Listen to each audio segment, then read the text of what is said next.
Welcome back to Squawk Box right here on CNBC. We are just a few minutes away from the government's July employment report. The futures ahead of this are a mixed picture.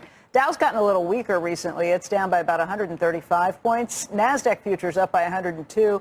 S&P futures are up by 2.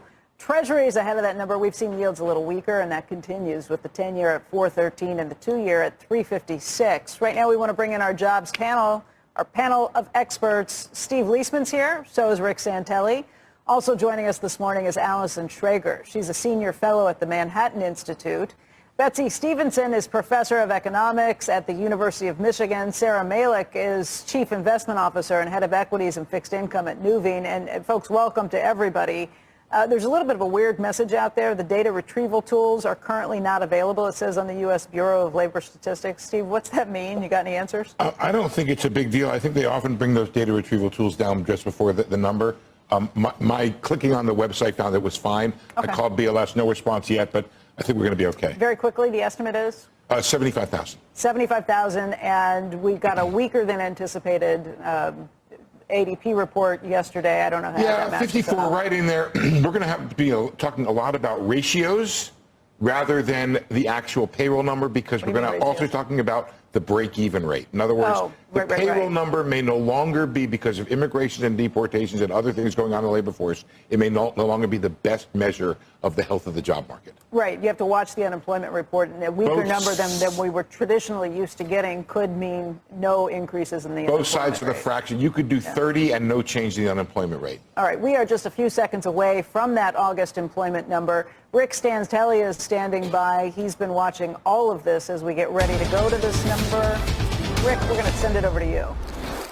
Wow, and the data is actually coming across the wires on time. Good job, BLS. Change in non-farm payrolls for the August jobs report, 22,000. 22,000. Interest rates started dropping long before this data was released. And last month, well, a subtle revision to 79,000. And if you look at the 2-month revision, thank goodness it's not minus 258,000 like it was last month. Comes out to minus 21,000. Of everybody, of course, is trying to find out what's going on with the unemployment rate. We'll do that next. The unemployment rate comes in at, comes in at 4.3. 4.3. So it moved higher. Now, here's something interesting.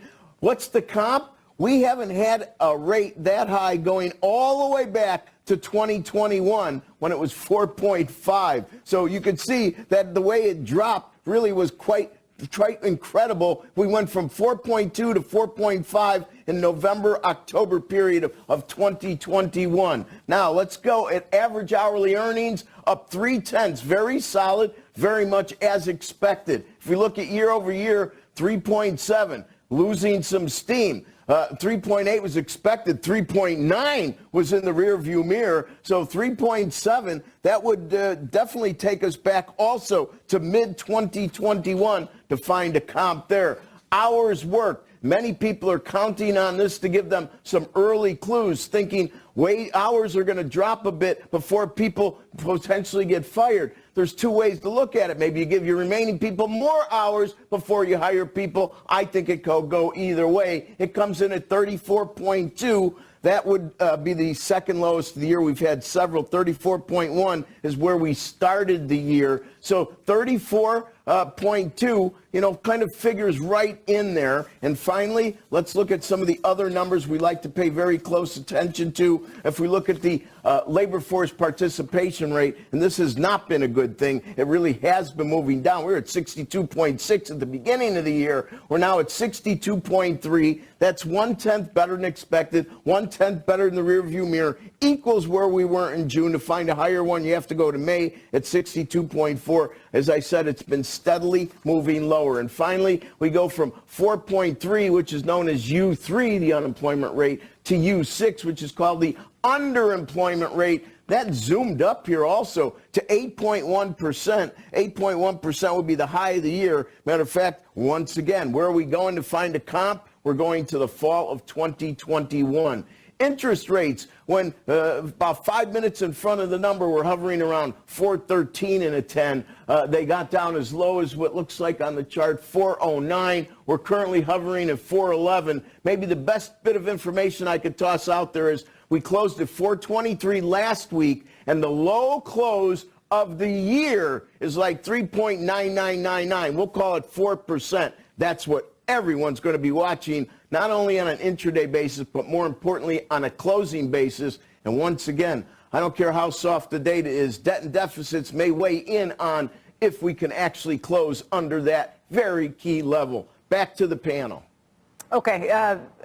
Thank you very much, Rick. I'm going to jump to Steve in just a moment, but very quickly, Sarah, I want to get your reaction on the equities reaction to this. Stocks actually went up on this news, I guess because bad news is good news now. It means the Fed is going to cut rates for sure this month. Is that your expectation based on what you're seeing here too?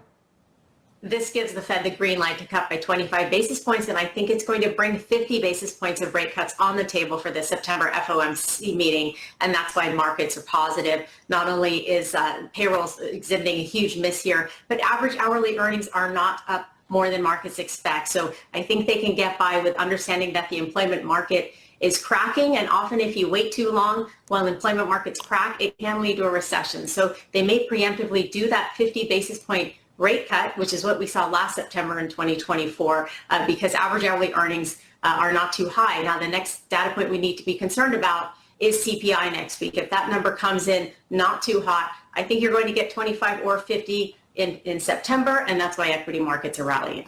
Steve, what are you drawn to here? What's the big idea? What's the big story that comes out of it?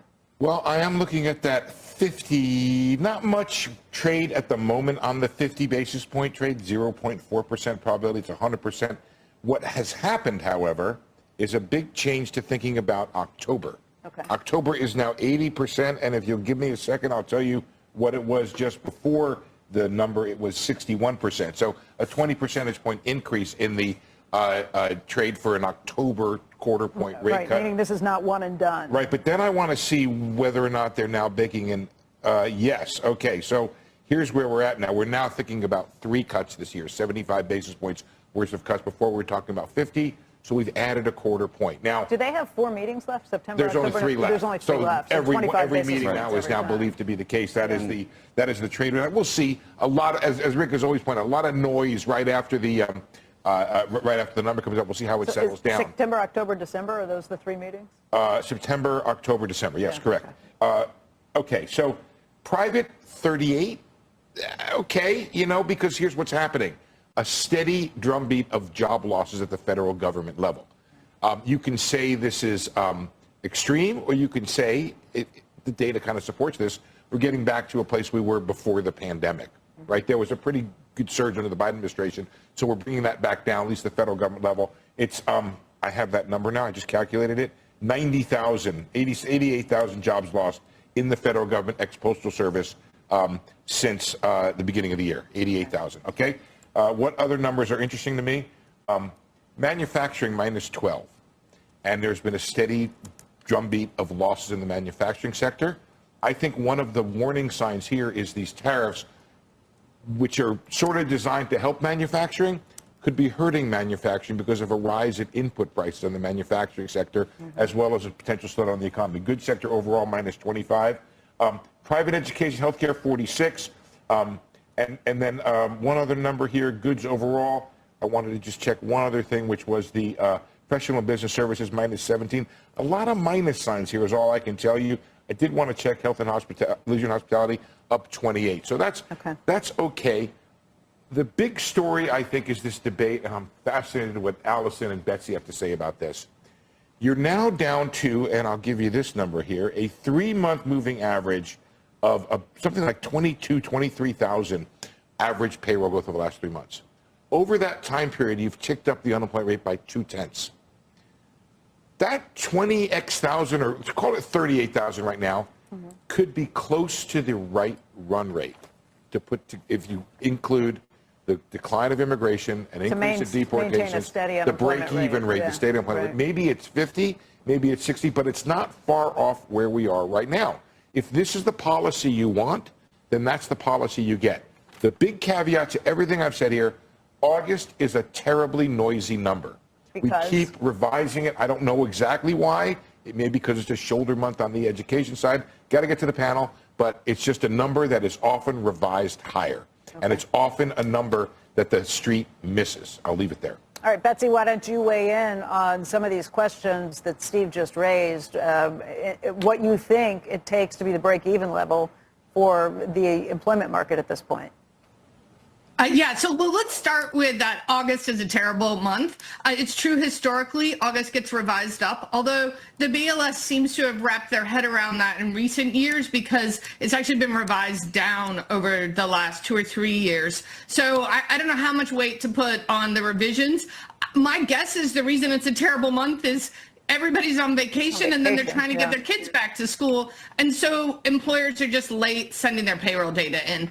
I do think we're at a slower, steady state. I don't know. I think the problem is we don't have enough data to know. Is a good number 50? Is it 38? Is it 70? It's definitely lower because we're losing, foreign-born workers, and that is having an impact. And it's not just having an impact on losing those workers, but that is a rising input cost for a lot of companies. And so then they don't have to hire other American workers, right? Their research shows that it's not all substitution, some of it's complements. The last thing I really wanted to highlight is what Steve was already saying, which is what we're seeing here is positive growth in services and negative growth in the goods producing sector. That's construction and manufacturing. These policies are not helping those get, down and dirty jobs. We're still seeing the service sector driving the economy. The most worrying thing in the numbers, though, is that it was a decline. The decline in business and professional services that Steve highlighted is coming from temporary health services and HR services. So it does look like companies are thinking, we need fewer employees. Allison, you want to weigh in on this? How are you reading these numbers in terms of what it says about the economy? I mean, there's no doubt the labor market is weakening, but I still don't think this is a bad labor market. I mean, Steve made a good point that we can rely less on the payroll number and more on the ratios. And 4.3 unemployment, pretty steady labor force participation. This isn't bad. It does really look more like the labor market pre-COVID. So I think there's a lot of motivated reasoning from markets right now anticipating all of these big rate cuts, because with where inflation it is and certainly where the stock market is, this is still not an economy that looks like it's sliding into recession. In fact, booms very rarely die of old age or just a slowly weakening labor market. They die of some external shock usually. And, I think this is just the least popular boom we've ever had, which we always just assumed would end horribly. So, I mean, we might get these rate cuts, mainly more for political reasons, maybe just for some sort of pressure, but this isn't, to me, a bad labor market. It's just one that's a lot less hot than it was a couple of years ago. All right, Rick, what are you thinking about this? I know you want to jump in here. Well, I think the points she just made are excellent, and that's really where I wanted to go. Is that if you look at pre-COVID as some sort of baseline for these numbers and the distortions that have happened since, whether it was because of injections of funds, the jump in inflation, we all know the issues. So if you look at an unemployment rate of 4.3, that isn't so bad when you look at it historically. Hours worked, even to 3.7, which is to me the most disturbing part of the data today on the average hourly earnings on a year-over-year basis. But that's still 0.3 higher than what we were doing the first couple of months of 2020. So the way I look at it is we've now become kind of a no hire, no fire economy. We're not seeing a huge amount of job creation. But to take that and think that we're going to put the economy in reverse and hit the gas, I don't think we're going there. So I think that the path that Fed Fund futures seem to be outlining with the 3 meetings of potentially hot for the following 2. We know SEP is for sure hot, and we can know the white noise may disappear. But ultimately, I think we're getting back to some sort of normal, and the market's going to have to grapple with, Can the equity prices remain at these levels? Is the air too thin? There's going to be potentially some rejiggering in the economy, but I completely disagree with the notion that the labor market is really going to be suffering. I just think it's getting back to something more sustainable. Let me ask Sarah about that from the equities perspective on these things. Sarah, not all rate cuts are equal. If you're getting Fed rate cuts because inflation you think is tame and you've got the room and ability to go ahead and do this and be a little more accommodative, that's great news for markets. If it's because the labor market is weakening and you're trying to stop it from falling into different disarray, that's a slightly different reason for a rate cut. How do you read the potential for these rate cuts? Are they good, bad, concerning? Well, 2 points for what would drive equity markets for the U.S. Number one, what we need to focus on is technology stocks. Tech stocks have driven about 2/3 of earnings growth. So whether tech stocks can continue to grow at this rate and AI demand remains in place is going to be important. Second, I wanted to comment on what tends to cause the end of an economic cycle. While in recent history, it's been exogenous factors like COVID and the global financial crisis, we have seen occurrences where booms do end because of old age. So seeing this labor market continue to slow and perhaps the economy and manufacturing continue to slow, I think is an issue that the Fed needs to pay attention to, because that could eventually drive us into a recession. And what the markets will focus on with the Fed and FOMC meeting is going to be not only the degree of rate cuts in September, but what is the commentary around the pace going forward. If we only get a 25 basis points cut in September, I think the market will sell on the news in terms of that. But if we can get information on the pace and series of rate cuts going forward, the markets may become more optimistic. And finally, let's not forget about the bond market and the 10-year. The slope of the yield curve has been concerning for equity markets recently. It's good to see that number start to moderate, but watching that 10-year yield in terms of is it going to continue, that's going to be important for what equities do going forward. I want to make a couple points, which is, first of all, Allison was talking about some of the ratios out there. Actually tick up in the participation rate, that's a good sign. The idea about temporary help, which Betsy made, I think is important. That can be a leading indicator of negativity. But also the employment to population ratio, another ratio that Fed officials are going to watch more because of the uncertainty about what the right payroll break-even rate is, also was steady. The increase in the unemployment rate looks to be, and I want to get some hate mail here because I'm sure I will, it looks like it's specifically very concentrated in African-American areas. And that's been an issue, and it's especially African-American women. Relative to white women, it's been, which has been very steady, up a tick, about 0.3 on the African-American unemployment rate. It's something we want to watch carefully. It could be an effect of federal government layoffs. We know there's some concentration there, but also it's one of those things where sometimes it's the last in, first out situation where they benefited from a strong job market before and they were the last hired. They may be the first out. It's something to watch. It's an issue that may be worth some discussion at some point. Allison, Betsy, very quick. Either of you have a thought on that? Yeah, I just want to say that first, I think booms never, ever end of old age, but we've been ignoring the shock here. There is a shock that has been a rise in input prices for businesses. And the question is that enough to weaken us into recession? We're clearly a weaker labor market, and that's why you're seeing those leading indicators like rising unemployment for African-American women. That's a leading indicator, just like temporary help. Allison, last word. Yeah, I mean, I think what Steve brings up might come up in the framework review, because in the last one, there was more of a move to think about using monetary policy for more inclusive employment, and that was controversial. Not that inclusive employment isn't important, but is monetary policy the best tool to deal with that? So I think these numbers might now become much more important in this discussion, become more central in the framework review. Allison, Betsy, Sarah. I forgot to mention Rick, also a rise Steve. in the Hispanic unemployment rate as well. I didn't get a chance to look at that, but that's something worth looking at too. Okay, thanks to our panel. Lot to chew on. Lot to chew on. Okay, coming up next, former Fed Vice Chair Roger Ferguson. We always go to him to try to find out what he thinks of these numbers and what it could mean for the Fed. He's been pretty right about all of this. Don't go anywhere. Spark Box, come right back.